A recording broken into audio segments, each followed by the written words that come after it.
Kenapa seorang Adrian, wah yang on the spot ya, keren, badannya bagus, ya. Banyak pemujanya terutama perempuan gitu. Perempuan dan laki, Mas. Ngaku lagi dia, badannya bagus banget gitu. Makasih. Tiba-tiba memutuskan untuk meninggalkan gemerlap itu dan menjadi seorang keuangan. Gara-gara itu memang saya jadi viral, Mas. Bayangkan, Mas, waktu tahun 2021 tuh saya ingat banget. Adrian Maulana kini kere karena kemana-mana terlihat netizen menggunakan KRL. Kalau kita dapat penghasilan gitu. Ya, bismillah. Kan selalu orang bertanya, berapa yang boleh spending, berapa yang boleh investasi, ya kan, berapa pula yang untuk nabung. Jadi semua ini memang kalau saya ditanya apa sih Dri yang paling terbaik gitu. Investasi yang terbaik menurut pendapat saya adalah investasi yang sesuai dengan tujuan hidup masing-masing orang dan juga sesuai dengan profil risiko orang tersebut. Tiba-tiba dikumpulkan dalam WhatsApp group. Siapa nih tiba-tiba kok saya di-invite di WhatsApp group? Di situ ada kata-kata yang seronok, sumpah serapah yang memang menyudutkan orang yang memang sedang bermasalah dengan si pinjol tersebut. Guys, sekarang ini produk Cina ada di mana-mana menyerbu, bukan saja Indonesia tapi ke seluruh dunia. Untuk Anda yang ingin ya kemudian mungkin mengimpor atau bahkan mengekspor, ya tidak saja ke China tapi ke negara-negara lain, harus belajar dong ilmunya. Jadi ikutin kursus yang bernama Berani Ekspor dan Impor, termasuk produk-produk dari Cina, dan kita juga bisa mengekspor ke China. Mereka banyak sekali juga butuh produk-produk dari kita ya. Untuk yang mau ikut, silakan scan QR code ini atau klik link yang ada di video ini.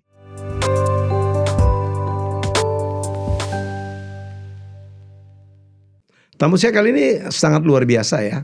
Junior saya, wah dulu lebih ngetop dari saya dia. Sampai sekarang mungkin ya.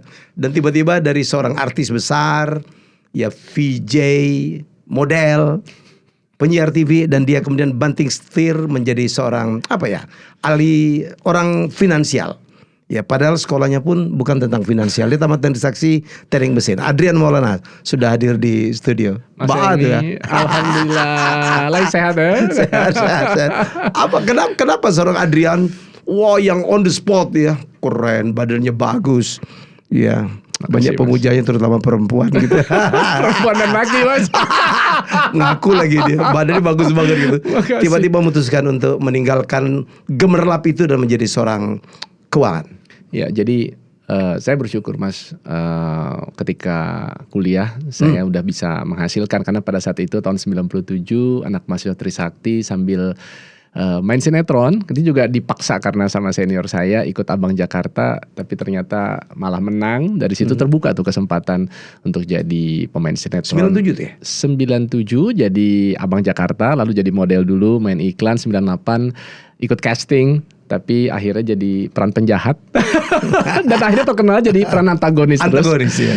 Tapi mudah-mudahan aslinya enggak ya, Mas. Lalu kemudian ya belasan tahun bekerja di bidang itu, nggak ngerti juga tentang keuangan sampai suatu ketika ya uang itu saya gunakan untuk beli mobil, tapi hal-hal yang sifatnya konsumtif ya, beli velg, sound system, ya kayak nggak berbekas aja. Sampai suatu ketika berani juga untuk cicil properti, saat itu apartemen. Nah, karena pekerjaan di dunia entertainment sering kali memang gak menentu akibat rating, suatu ketika pekerjaannya terhenti secara tiba-tiba, yang dimana hari ini dikabarin besok kita udah gak tayang. Loh, gimana orang lagi syuting? Iya, ini udah yang terakhir. Lah, bungkus. Karena rating. Ya, Mas Emily lebih paham lah ya kan. Terus ini cicilan saya gimana nih? Mobil, apartemen, ini total mungkin bisa hampir 50-an juta gitu loh, saya bilang. Kalau dulu mungkin karena ada income-nya ya gak ada masalah. Nah pada saat sumber penghasilannya terhenti, ya bang gak mau peduli. Nah disitulah saya sempat merasa kewalahan. Jadi saya bilang, wah ternyata ilmu keuangan ini mutlak untuk dipahami oleh siapapun. Termasuk seorang artis sekalipun. Ya.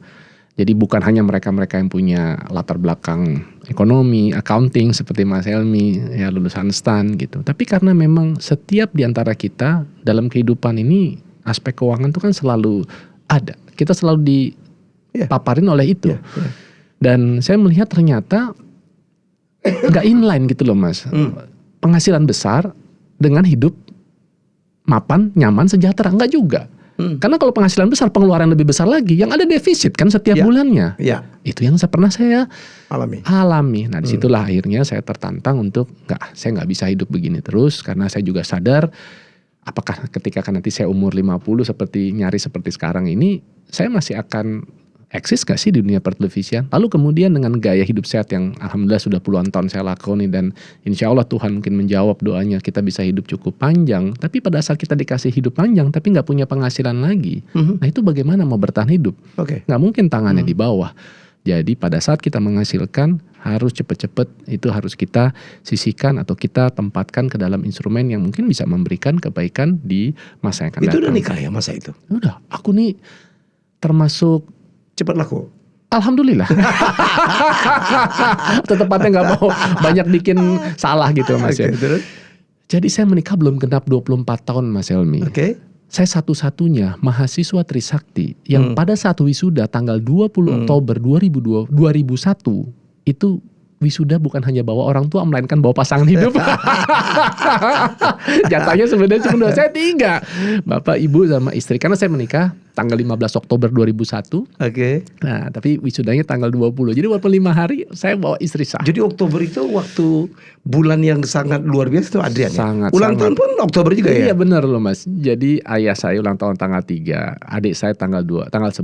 Saya menikah tanggal 15, saya ulang tahun tanggal 29, wisuda tanggal 20. Itu Oktober. Kalau Desember anak saya lahir tanggal 1, anak yang satu lagi tanggal 13, istri saya tanggal 23. Jadi Oktober dan juga bulan Desember jangan deket-deket ya. Agak-agak sensitif gitu. Istri psikolog. Istri psikolog, saya ketemunya di pemilihan Noni Jakarta. Saya kan abang Jakarta 97, istri juara 1 seluruh Jakarta tahun 98. Pada saat itu lagi di panggung saya lihat kalau yang lain pada pakai bahasa Inggris, public speakingnya bagus, tapi dia kok pakai bahasa Jepang. Wah, ini nih something. Ini bisa memperbaiki keturunan. Orang Padang ketemu orang Jepang. Cakep ya. Dan dalam pengambilan keputusan itu melibatkan istri ya. Switching gitu dari seorang bintang selebriti gitu. Dulu kan pernah jadi pembawa acara TV dan sebagainya. Jadi VJ juga ada. Iya, kalau VJ mungkin enggak ya Mas ya, tepatnya mungkin TV presenter. Lalu kemudian alhamdulillah dari situ kan kita banyak kesempatan untuk jadi MC di berbagai acara, kemudian moderator gitu ya. Tapi lalu kemudian memang istri itu saya bersyukur ya dibersama dia, dan alhamdulillah kami baru melewati kemarin 24 tahun pernikahan Mas. Alhamdulillah. Hampir seperempat abad bersama. Dia selalu support apapun keputusan yang saya ambil. Jadi saya bisa seperti saat ini alhamdulillah. Saya yakin bukan karena saya yang hebat gitu, tapi saya memang punya pasangan hidup yang selalu mensupport, yang membuat saya selalu merasa benar-benar menjadi seorang laki-laki gitu loh ya. Karena laki-laki tanpa adanya dukungan dari lingkungan terdekat, terutama ya orang tua dan juga pasangan hidup, rasanya nggak utuh gitu loh Mas. Jadi saya juga kan tadi cerita pernah mengalami ada kesulitan dalam hal finansial. Tapi kalau ada yang mendampingi kita, membersamai kita, itu kita kan seperti kayak apa ya? Pertama kita dapat ketenangan dulu Mas. Lalu kemudian dengan tenang kita akhirnya bisa lebih berpikir, lebih jernih, dan gak gegabah untuk ngambil keputusan ini itu. Alhamdulillah ya istri juga selama ini tidak terlalu banyak tuntutan gitu ya. Tapi ya tentunya saya sebagai suami ya harus sadar diri lah. Bukan berarti punya istri yang gak banyak nuntut terus kita gak berusaha bahagiakan gitu. Nah itu yang saya lihat. Mungkin apa karena dia latar belakangnya juga seorang psikolog ya. Saya dari teknik sebelumnya yang kemudian teknik sekarang mesin. Makanya orang bilang Adrian ini kalau ibarat peribahasa jaka sembung naik ojek. Nggak nyambung Jack. Mahasiswa zaman reformasi, aku tuh tahun 98 tepat tanggal 12 Mei itu saya itu pas benar-benar lagi turun loh Mas. Itu lagi zaman reformasi itu. Tragedi Trisakti yang menewaskan ada 4 pahlawan reformasi, Hafidin Royan, Elang Mulya Lesmana, ya Heri Hartanto, ya Hendriawansi, 4-4-nya itu saya ada di kampus. Bahkan di YouTube sekarang kalau di googling tuh tragedi Trisakti, ada tuh saya sama Wanda tuh pada saat kejadian itu. Oke, kita lompat. Sekarang apa yang dikerjakan oleh Adrian? Jadi kemarin pernah di Schroeder, pernah di Mandiri, dan sekarang ngapain? Masih di situ?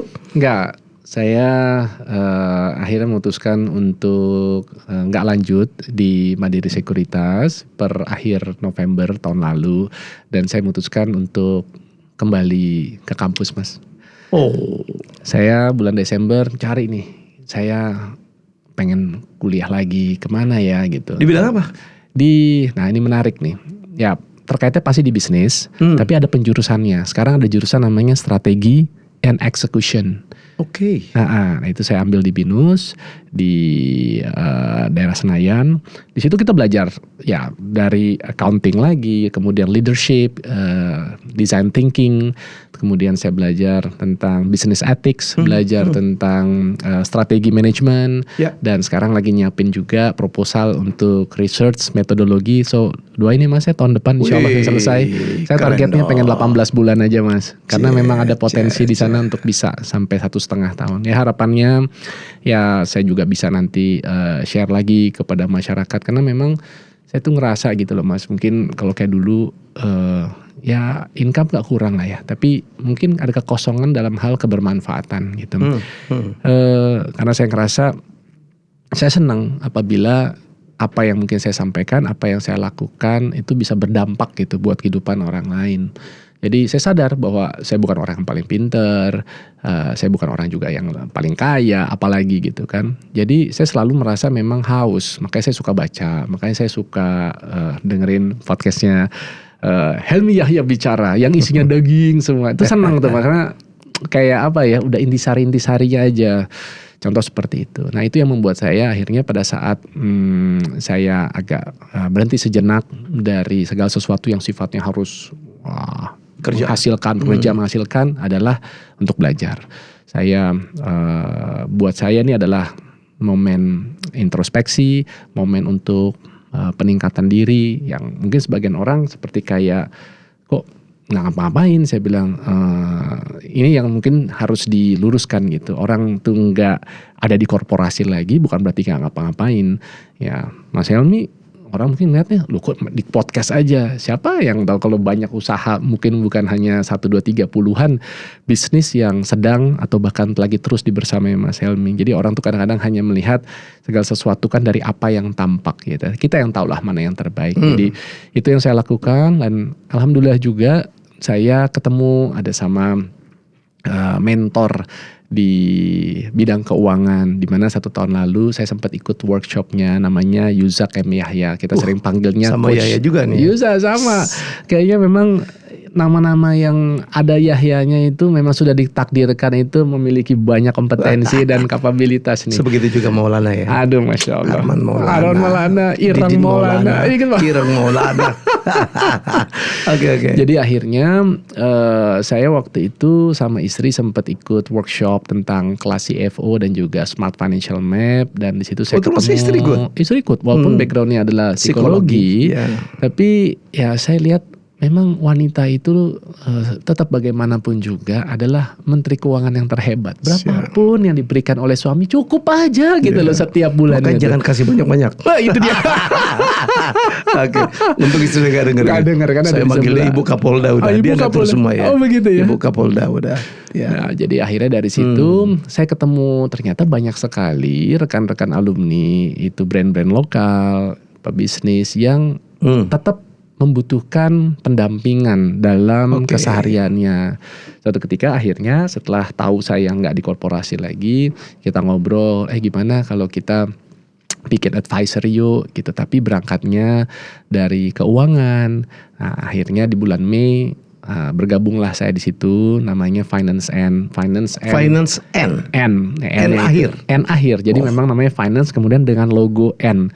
Jadi sesuatu yang memang unik ya dan catchy walaupun simple, di mana misinya adalah kita ingin membantu brand-brand lokal ini bisa scale up dan bisa mencapai 1 triliun pertamanya mereka nih Mas Helmi. Dan alhamdulillah sudah ada 2 perusahaan yang mencapai revenue 1T nih Mas Helmi.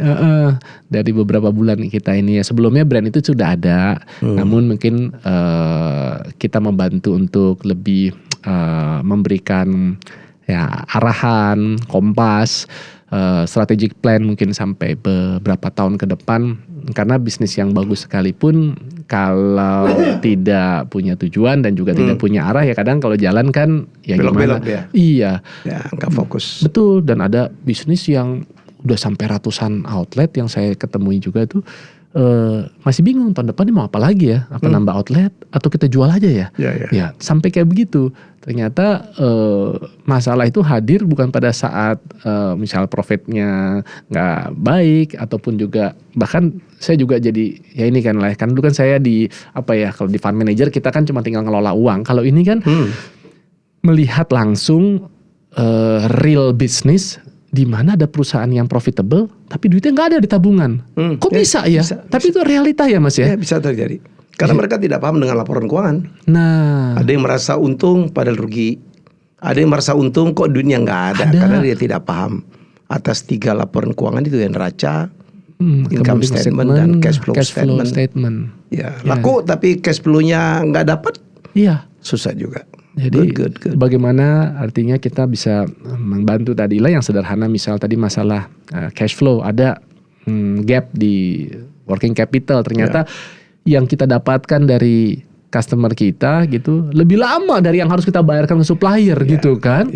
Belum lagi kalau saya business owner kan saya yang punya ambil gaji gede-gede aja terus di situ ya kan. Nah, itu. Dan ngambil gajinya kecil, cuman privenya banyak.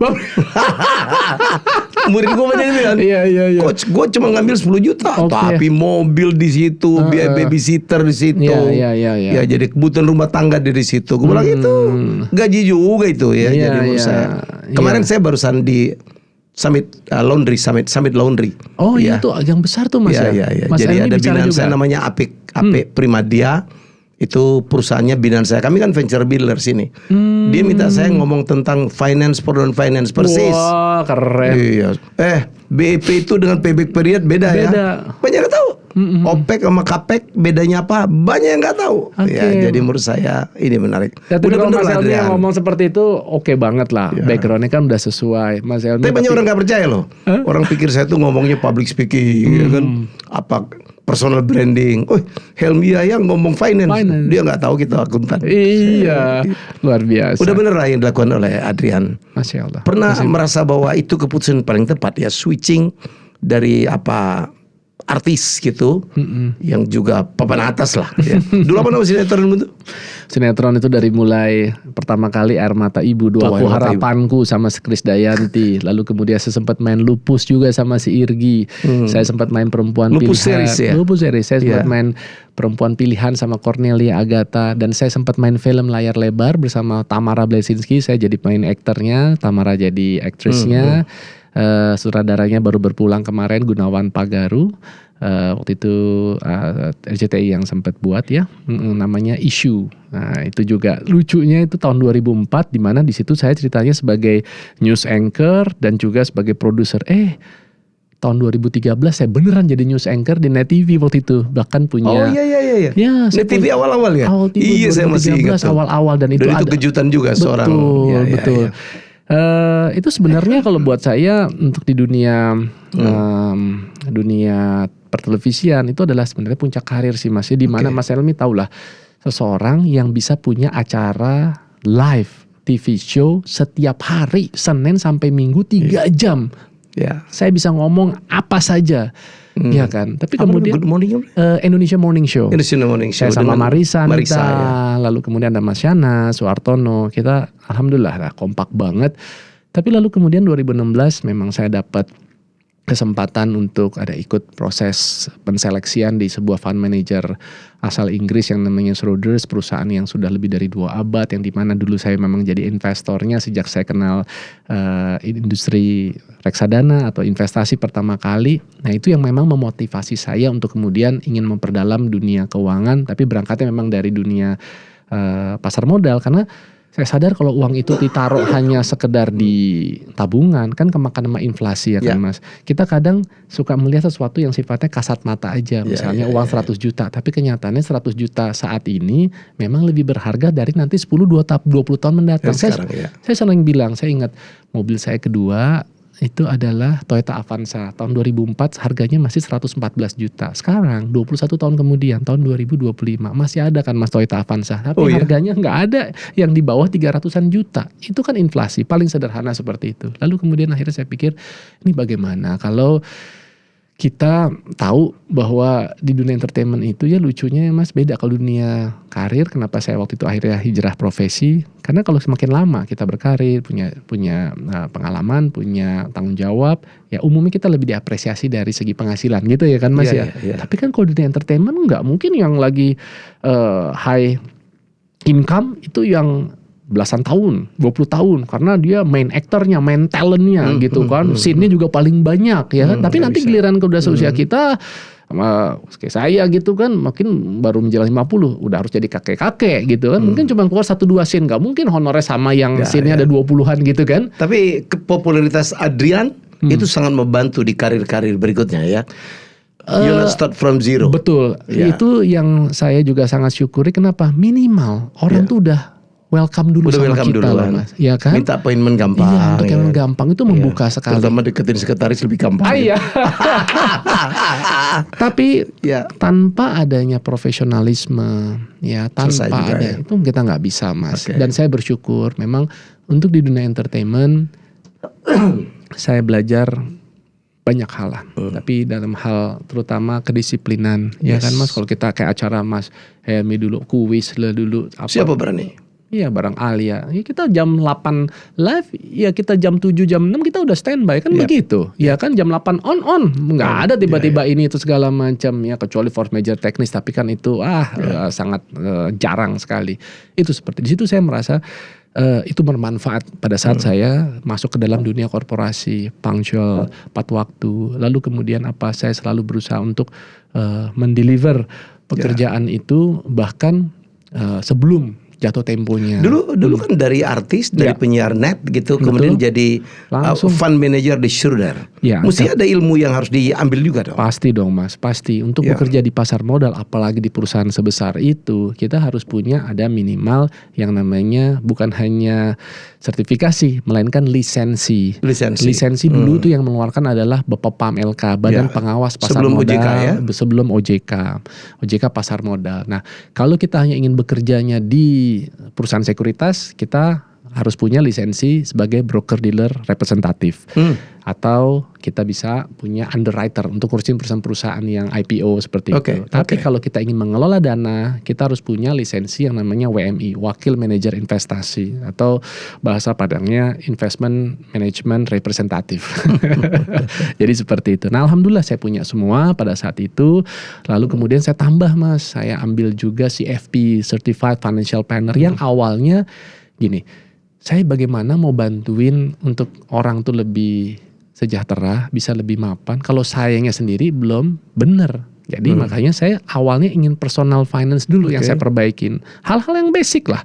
Bagaimana tadi mengatur cash flow, harus lebih besar pemasukan daripada pengeluaran kita. Lalu kemudian utang, bukan berarti nggak boleh kita berutang, tapi pastikan bahwa kita punya kemampuan setiap bulannya untuk membayar utang tersebut. Dari mana gitu kan? Nggak boleh ambil utang tapi sifatnya spekulatif. Ya nanti kalau gue ada penghasilan gue bayar, kalau nggak ya udah kucing-kucingan lah sama ini sama debt collector. Itu nggak masuk tuh contoh seperti itu. Lalu kemudian bagaimana kita sadar bahwa dalam kehidupan ini ada hal-hal yang bisa tidak terduga akan terjadi. So that's why makanya siapapun di antara kita penting untuk punya yang namanya emergency fund. Yang besarnya tentu sangat bervariasi tergantung tanggungan kita. Lalu kemudian juga karena kita sadar orang sehat aja juga bisa sakit. Rasanya proteksi juga sesuatu yang menurut saya perlu kita pertimbangkan. Tapi bersyukur mungkin kita tinggal di Indonesia, minimal kalaupun kita nggak bisa beli asuransi swasta, kita punya BPJS ya, sesuatu yang kita syukuri ya. Tapi tentu juga ada beberapa keterbatasan. Dan yang terakhir tentu adalah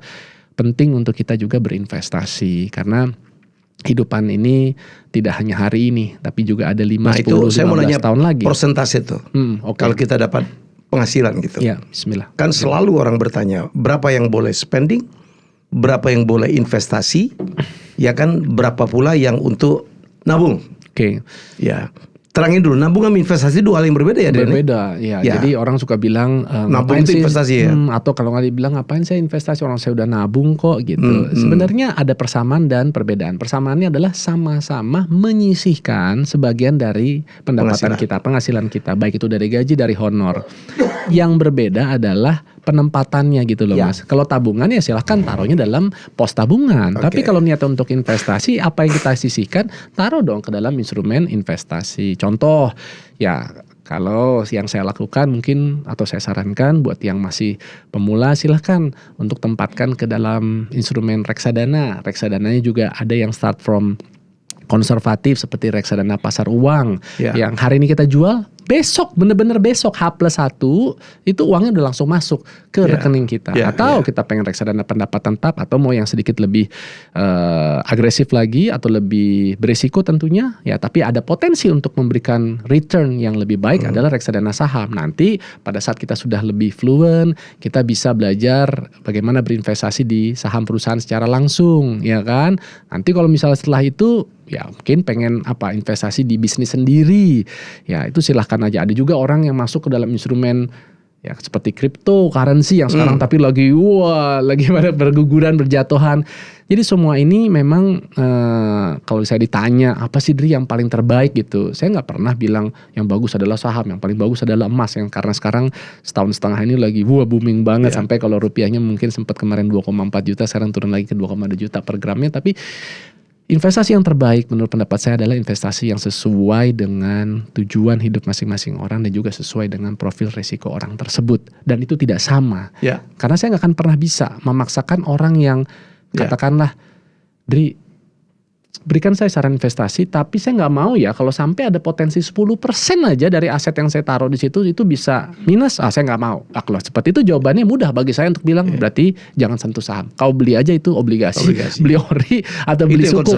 Konservatif. Tapi jangan harapin imbal hasil 2 digit. Ya itu paling cuma dapat 5%. Apalagi era sekarang seperti ini, era suku bunga yang lagi sering diturunkan. Sekarang BI udah di bawah 5%, 4,75. Fed otomatis turun, ya jadi otomatis era suku bunga rendah, ya imbal hasil dari instrumen-instrumen seperti itu ya juga tidak bisa diharapkan tinggi. Nah disinilah makanya ada potensi ke depan bahwa instrumen yang lebih berisiko, contoh itu adalah saham, reksadana saham, berpotensi untuk baik di waktu mendatang. Tapi tentunya ya harus disertai juga dengan iklim ya makro dan mikro ya di Indonesia yang kondusif ya Mas ya gitu. Mudah-mudahan, karena kemarin kan setahun ini pemerintahan baru ya, terus kemudian lagi ya konsolidasi ini itu, banyak pergantian juga di kementerian, makanya mungkin komentar dong tentang Purbaya.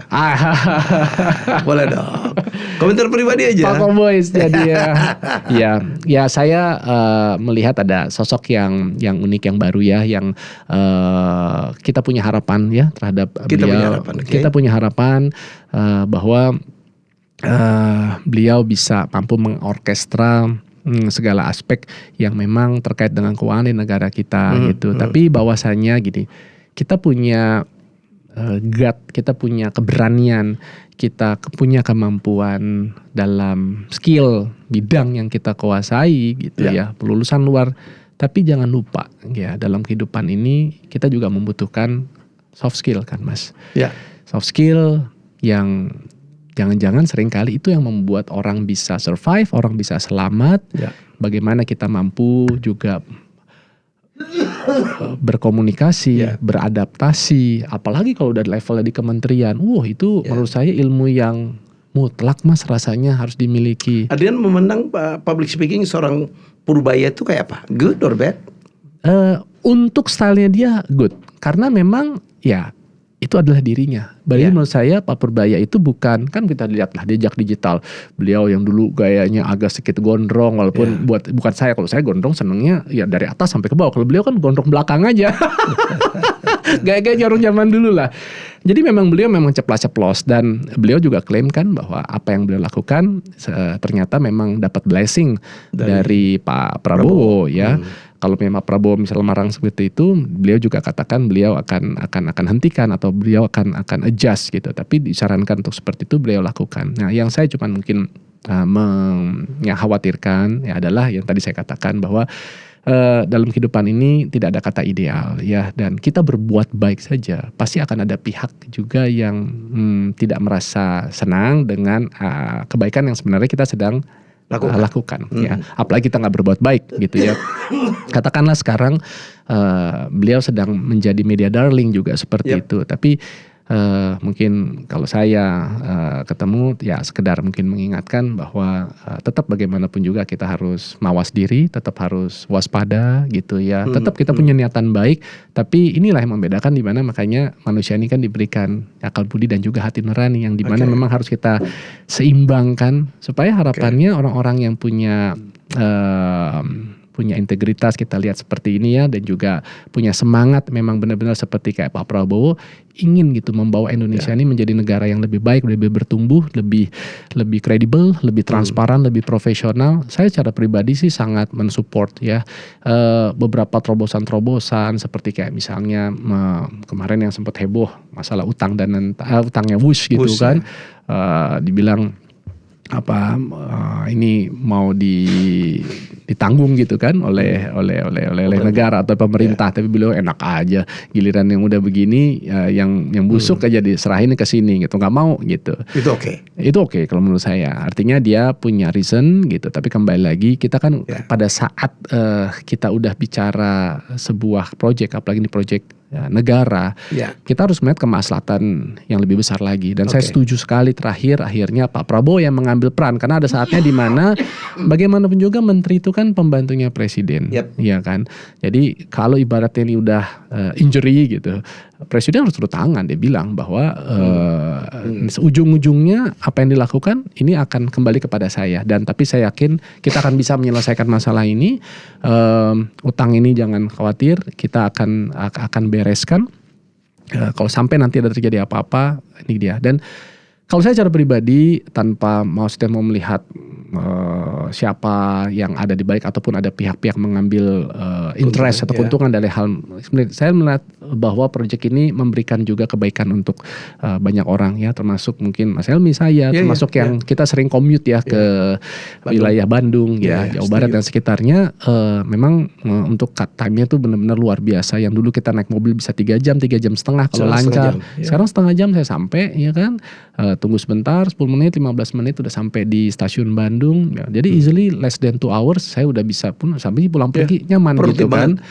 Nah, tinggal mungkin kita cari inovasi-inovasi, terobosan bagaimana, artinya mungkin kalau kayak Wush jangan hanya mengandalkan dari tiketing ya, kita coba cari kolaborasi, kita lihat mungkin bisa kerjasama ya, hal-hal seperti kayak media digital kayak LRP ya, seperti itu kan, naming right dan lain sebagainya, banyak lah. Mungkin perlu dilibatin orang keuangan, pasti Mas, kemudian juga jangan lupa libatin orang-orang kreatif gitu ya kan Mas ya. Contoh kan kita lihat kayak daerah Blok M yang tadinya mungkin kumuh, sekarang ada M Block seperti itu, museum yang tadinya kita pikir orang bayar 5.000 aja juga malas, sekarang udah lebih ini karena apa? Dibikin coffee shop di situ, dirapikan, WC-nya dibikin harum, dibikin nyaman.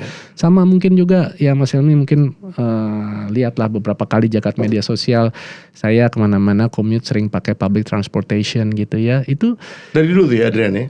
Ya kalau saya dengan transportasi umum sih sebenarnya saya dari kecil Mas. Saya dari SD itu udah biasa naik bajai. Saya SMP SMA saya naik bus. Saya kan SMA di Pangudi-Luhur, sekolah cowok semua, rumah tapi di Ciledug. Sekolahnya di Jakarta Selatan sini. Saya naik P19 ya, Metro Mini S615 itu udah biasa. Terus kuliah saya di Trisakti, rumah tetap di sana di Bintaro. Saya naik ya udah kuliah Patas AC P19 dari Lebak Bulus sampai ke Grogol. Apa sampai sekarang Pak sih? Ya kalau angka-angka lumayan deh Mas. Lumayan. Nah, jadi itu udah biasa. Nah, sampai sekarang naik kendaraan umum. Kecuali hari ini ya, karena tadi dari klien dan tadi harus mampir ke tempat Mas Helmi. Tapi untuk kalau punya mobil. Alhamdulillah Mas, saya nggak sampai sesusah itu juga Mas Helmi. Ya enggak, maksud saya ada orang bukan masalah sesuatu, enggak, ada orang memang menolak karena kendaraan umum. Bukan Mas, tapi itu gara-gara itu memang saya jadi viral Mas. Bayangkan Mas, waktu tahun 2021 tuh saya ingat banget, Adrian Maulana kini kere karena kemana-mana terlihat netizen menggunakan KRL. Jadi sembarangan. Jadi lucu memang. Di kita itu kalau sosok namanya public figure, artis, itu harus bayangan mereka tuh idealnya punya mobil, glamor, jam tangan mewah, sepatu mewah, ada yang awal mungkin kan, asisten gitu. Punya mobil beberapa bahkan seperti itu. Ya, tapi pada saat ngelihat berdiri di MRT, apalagi KRL, apalagi naik ojek online gitu, wah ini nggak banget nih gitu. Awalnya bahkan juga ada yang sinis bilang paling pencitraan. Tapi buat saya nggak terlalu mau berfokus kepada hal-hal apa yang ada di luar diri saya gitu ya. Kenapa? Karena saya lah yang paling tahu dan saya yang bertanggung jawab atas segala kebaikan termasuk keburukan yang berpotensi terjadi terhadap diri saya. Nah, saya merasa Mas tinggal di Jakarta, di mana maksudnya saya ini bukan di Jakarta tapi domisili saya kan di Tangerang Selatan, tapi saya kan memang aktivitasnya banyak di daerah sekitar Sudirman, SCBD dan sebagainya. Itu saya memang terbiasa dari dulu tuh bertahun-tahun hampir 2 jam berangkat kantor, pulang kantor 1 jam 45 menit. Berarti saya udah habis di jalan tuh 6-7 jam setiap hari. Karena makan siang saya sering ke klien 1 jam. Makannya 1 jam, balik lagi ke kantor 1 jam. Udah 3 jam habis. Tadi berangkat 2 jam, 4 jam, 6-7 jam habis di jalan. Saya bilang, ini kayak begini saya bisa tua di jalan. Akhirnya pada saat saya bersyukur ada MRT di tahun 2019, saya termasuk penggunanya yang cukup setia sampai sekarang. Ternyata bukan hanya hemat waktu, hemat biaya. Dari rumah saya di Tangerang Selatan, Bintaro, Sektor 9, sampai ke SCBD, itu 170-180 ribu sekali jalan. Belum termasuk tol 17 ribu. Pulang pergi 360 tambah 17 ribu kali 2, 34 ribu, 400 ribu. Belum termasuk tip per hari. Ada 20 hari kerja. Apa nggak 8 juta Mas Helmi? Itu hanya buat transportasi aja. Tapi pada saat saya udah mulai combine dengan MRT, ya mungkin nggak tiap hari juga. Terus kemudian apalagi 2021 udah mulai naik KRL 3.000 perak Mas. 3.000 dari Bintaro turun di Palmerah. Dari situ saya tinggal nyambung mau naik taksi lagi 30-35 ribu. Berarti sekali jalan berapa? Anggaplah 40 ribu. Pulang pergi 80 ribu, 100 ribu deh udah deh. Dari yang tadinya 400 ribu jadi cuma 100 ribu. Saya hemat 300 ribu a day. 20 hari kerja berarti kan 5-6 juta Mas yang saya bisa saving setiap bulan. Bisa istirahat lagi ya? Bisa istirahat. Iya. Dan buat saya itu memang waktu itu benar-benar berharga. Jadi bukan hanya saya merasa mendapatkan kesehatan secara mental karena tadinya tuh stres di jalan gitu ya. Kemudian saya juga ngerasa lebih sehat secara fisik karena banyak naik turun tangga, eskalator itu kita nggak pakai, kita sengaja ambil tangga manual kayak gitu. Oh banyak masalah, alhamdulillah. Terus kemudian juga saya sehat secara finansial dan juga inilah yang saya bilang kita juga bisa berkontribusi ternyata untuk lingkungan kita. Orang ngomong pengen katanya bantu kurangin polusi ini itu, ternyata sedikit yang kita lakukan kalau dilakukan tapi bersama-sama, insya Allah dampaknya juga ada gitu loh. Itu sih yang saya senang sih Mas. Dan yang lebih senang lagi adalah ternyata apa yang kita lakukan ini memberikan dampak bukan hanya buat diri kita tapi buat kehidupan orang lain. Dan saya banyak belajar Mas, bukan apa-apa pada saat saya memang terbiasa selama puluhan tahun ya kita pakai mobil sendiri, apalagi sekarang sudah mampu untuk punya supir, saya duduk di belakang berjam-jam seperti itu. Jujur mungkin dulu saya jadi seperti kayak manusia yang kurang peka terhadap lingkungan, terhadap sekitar, apa-apa yang terjadi ya karena udah duduk belakang, buka laptop atau main HP atau baca kan udah gitu 1,5 jam pun ya udah sampai. Tapi di sekitar kita ada orang-orang yang kayak tadi berangkat pagi, pulang larut malam dengan dagangan ini itu yang membuat saya lebih banyak bersyukur gitu loh Mas. Kadang-kadang kan kita dalam keadaan apapun suka aja ada merasa kayak kurangnya. Orang lain selalu lebih dan lebih gitu. Pada saat akhirnya kita melihat dengan mata kepala sendiri berbeda ya. Beda. Ternyata udah banyak yang baik. Sekarang ini yang melayani klien-klien baik korporat maupun pribadi ya? Iya Mas. Kalau pribadi apa sih keluhan keuangan yang paling banyak ya diminta atau dikeluhkan oleh mungkin pasangan-pasangan suami istri itu ataupun yang single-single? 2 sih Mas. Yang pertama masalah utang. Yang kedua kalaupun orang yang sangat berkelebihan mereka bingung. Ini mau ditaruh kemana gitu.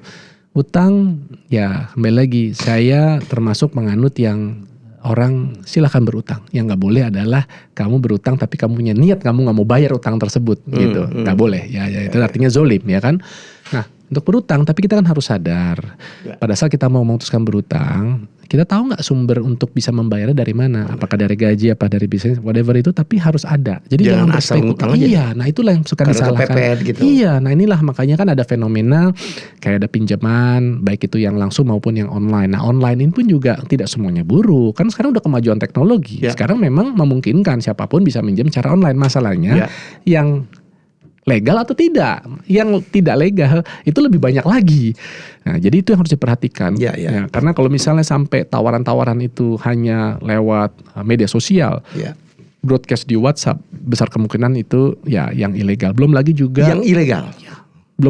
kemudahan untuk bisa pencairannya. Bahkan kita belum serahkan data ini atau apa udah bisa ditransfer. Ya, mungkin nominalnya mungkin 5 juta, 7 juta, 10 juta itu bisa. Dan juga cara penanganannya. Kalau sampai terjadi apa-apa, kalau yang ilegal itu udah pasti yang benar-benar kita tuh bisa dipermalukan lah. Debt collector ya. Debt collector, kemudian secara sosial bisa dimaki-maki, bisa di WhatsApp. Mereka memang yang ilegal itu meminta akses konteks handphone kita. Jadi kita harus memberikan konsen. Benar-benar kita pencet itu dia udah punya. Makanya kita bingung. Saya pernah ngalamin di mana waktu itu saya dapat tiba-tiba dikumpulkan dalam WhatsApp group. Siapa nih tiba-tiba kok saya di-invite di WhatsApp group?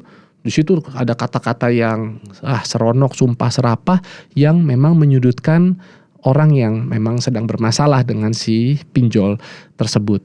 Nah disitulah saya sadar bahwa ini masyarakat ternyata nggak sedikit ini yang Banyak banget korbannya sekarang. banyak sekali. Nah Banyak disitulah sekali korban saya pinjol. tergerak gitu loh untuk bagaimana minimal membentengi masyarakat kita. Bukan artinya salah kemajuan teknologi ataupun juga perusahaan yang menyediakan jasa itu, tapi kitanya harus juga dilengkapi dengan literasi yang baik gitu loh, dan juga tentunya kita harus paham karena sampai kapanpun namanya tawaran itu kan akan selalu ada. Tapi kan kita tadi saya bilang yang bertanggung jawab terhadap kebaikan termasuk keburukan kehidupan kita. Dan juga tadi yang kedua selain masalah utang adalah persentasenya, Mas. Persentase utang itu dari ilmu perencanaan keuangan yang saya pelajari memang disarankan tidak lebih dari 30 atau sampai 35% dari total penghasilan kita. Jadi kalau misalnya ada pasangan 10 juta, istrinya 10 juta, ya mungkin 20 juta. Jangan sampailah punya total utang sebulan 10 juta atau lagi 15 juta, masa hidupnya 20 juta, penghasilan 15 jutanya habis buat bayar utang ini tuh aja, ya kan? Nah, itu sudah nggak sehat. Terus banyak, lalu gimana dong, Dri? Ini saya 70% Dri rasio utang saya terhadap penghasilan nih, gitu. Ya udah 2. Apa Dri? Solusinya nggak ada lagi. Yang pertama, tingkatkan penghasilan. Saya bilang begitu. Kedua, ya udah kencangkan ikat pinggang. Saya bilang nggak bisa Dri. Nih gue udah penghasilan banget. Masalahnya suami istri kerja, saya harus ada suster, saya harus ada asisten rumah tangga, harus bantu orang tua, bantu mertua gitu kan. Tapi gimana dong, kenaikan gaji nggak sebanding nih dengan banyak kebutuhan segala macam. Ya udah oke. Kalau seperti itu saran dari saya, kalau bisa cari sumber penghasilan tambahan ya.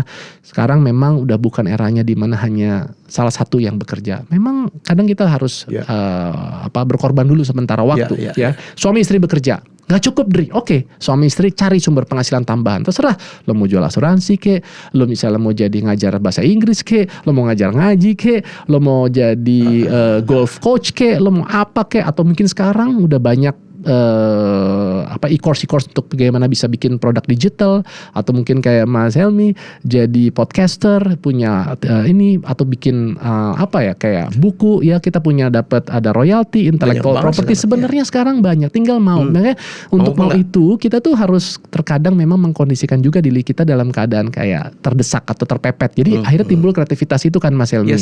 Nah yang terakhir tadi adalah kita ya coba untuk mengencangkan ikat pinggang. Kalau udah nggak bisa lagi, ya saran dari saya jual asetnya. Ada nggak kita yang artinya bisa kita kurangin, meminimize kita supaya masuk dalam rasio yang diperbolehkan gitu. Karena orang kalau pada saat dia itu dalam kubangan utang, dia tuh akan terganggu secara mental ya Mas gitu. Karena kebetulan kan tadi saya punya pasangan hidup ya psikolog ya. Ternyata banyak masalah mental health itu terjadi banyak bersumber dari urusan finansial Mas. Dan lucunya itu bukan karena kurangnya gaji gitu, tapi mungkin ketidakmampuan dalam memanage-nya. Masalah dari kecil kita nggak diajarkan caranya bagaimana mencari uang, kita nggak diajarkan bagaimana mengelola uang, boro-boro diajarkan bagaimana meningkatkan nilai uang yang udah ada di tabungan.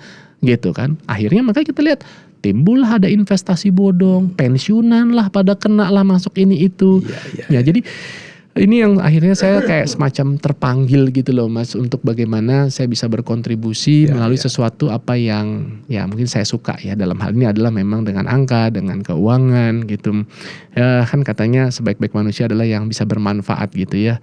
Mas Helmi dengan acara-acaranya yang banyak menginspirasi masyarakat Indonesia. Ya mungkin dari saya dengan keteladanan ya, dengan hal sederhana yang saya bagikan. Oh saya punya kemampuan tapi kok dia nggak apa-apa kok naik MRT juga belasan ribu, oke juga. Bukan saya nggak mampu ya, saya bisa bayar driver sendiri sama uang ini, penghasilan saya dulu gaji juga lebih dari cukup untuk itu. Tapi karena saya sadar bahwa ada sedikit yang kita bisa ubah, ternyata ada banyak kebaikan juga yang kita bisa rasakan. Coba bayangkan tadi kalau 5 juta saya bisa saving setiap bulan, artinya 60 juta 1 tahun. Kalau 25 tahun dari mulai saya punya penghasilan umur 30 sampai saya pensiun di sini aja, katakanlah di Indonesia sampai 55 lah atau 56, ya kan? Berarti kan kalau secara keuangan 60 juta kali 25 berapa? 1,5 M. Itu kalau ditabung.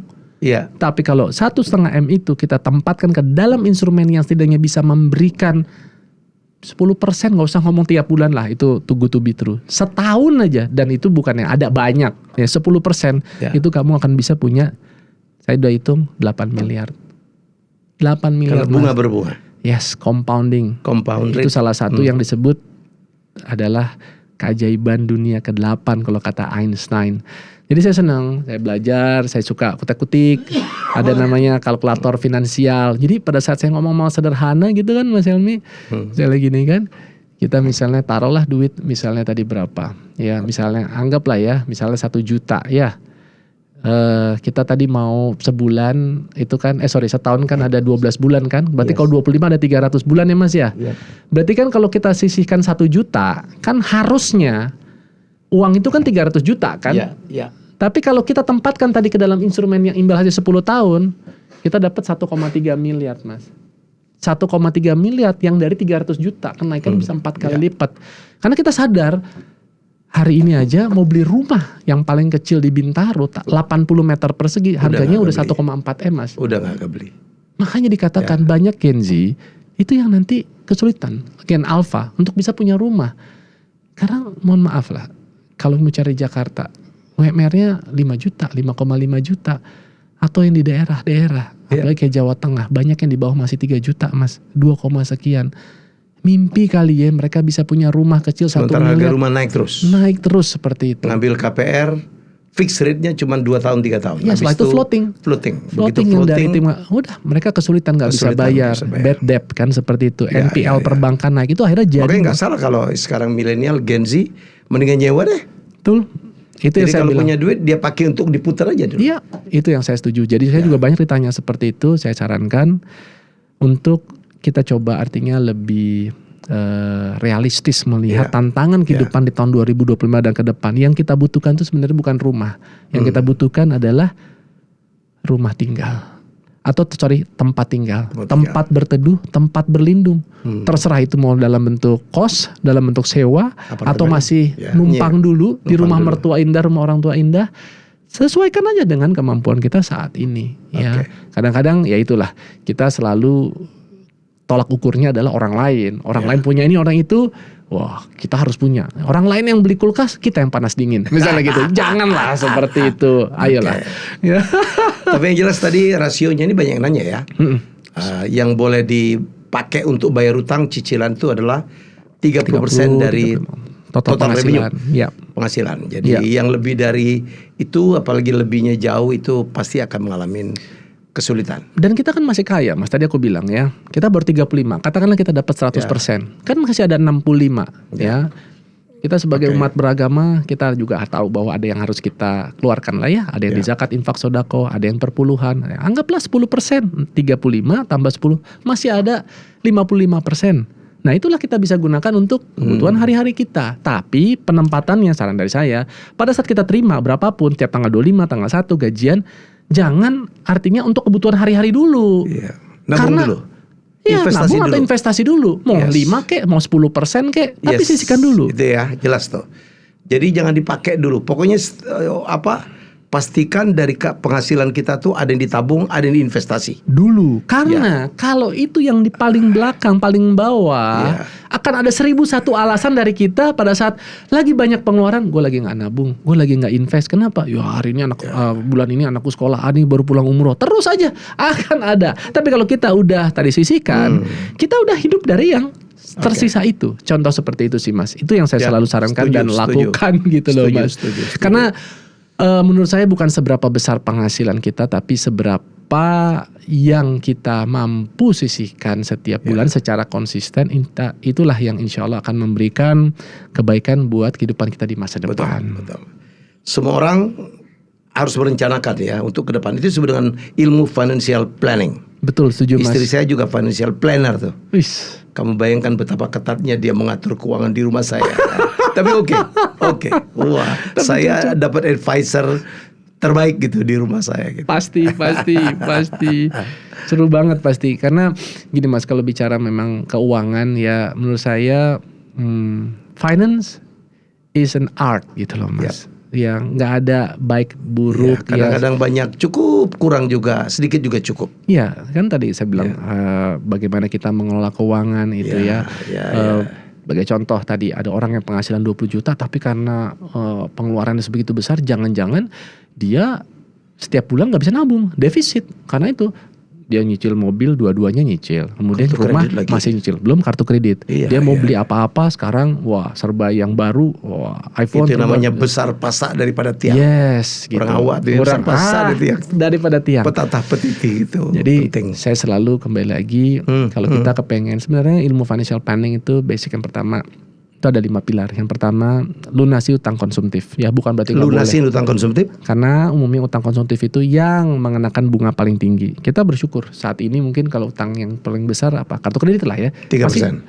Mas, sekarang udah 1,75 Mas. Udah 1,75 per bulan kalikan 12 artinya 21%. Karena udah di cap oleh BI. Kalau tadinya itu 3,5% alias 42% per tahun. Oke.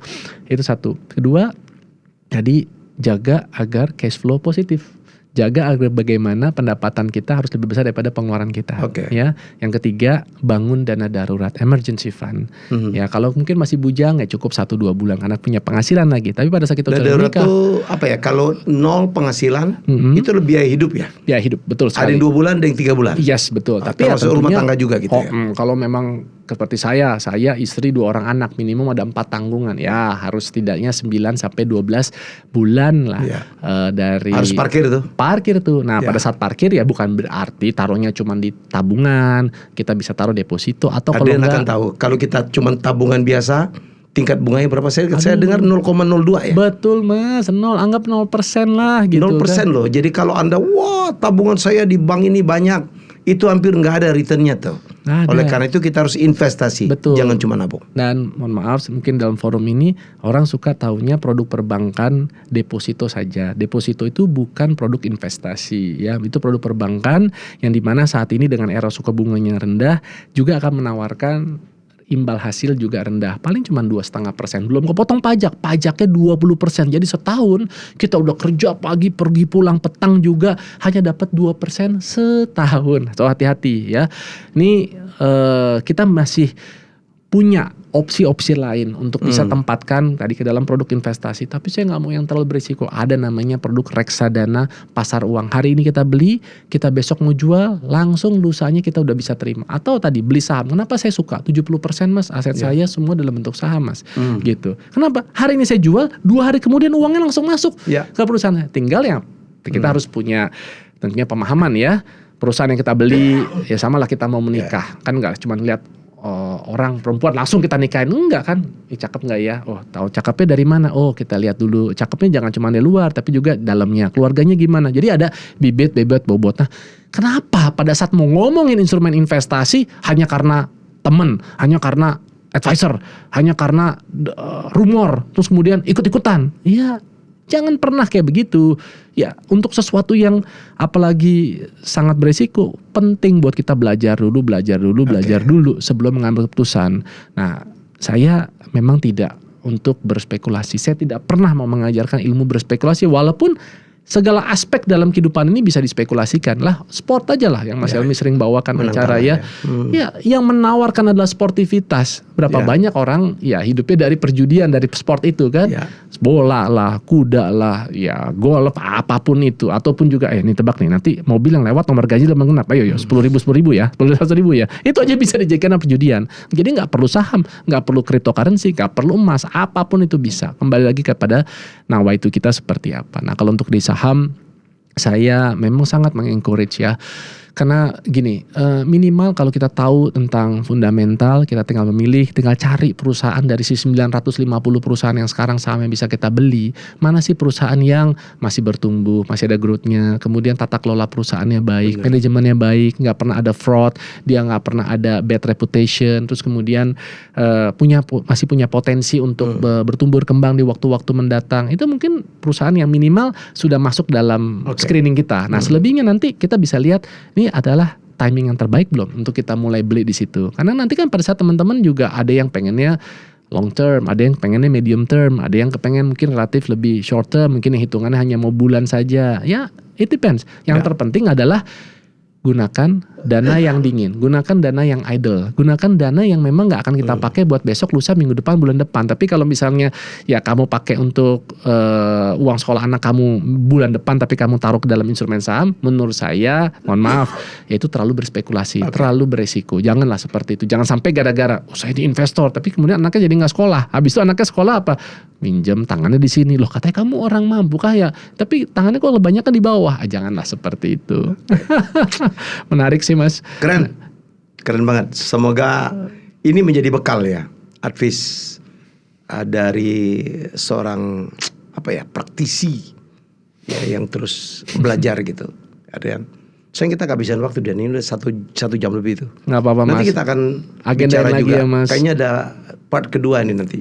Seru, kita ngomong bagaimana Adrian dan perusahaannya apa tadi Finance and bisa juga memberikan advice ya strategi kepada perusahaan-perusahaan ya, yang tidak kalah peliknya tuh dalam mengatur keuangan ya. Mas. Jadi Setuju.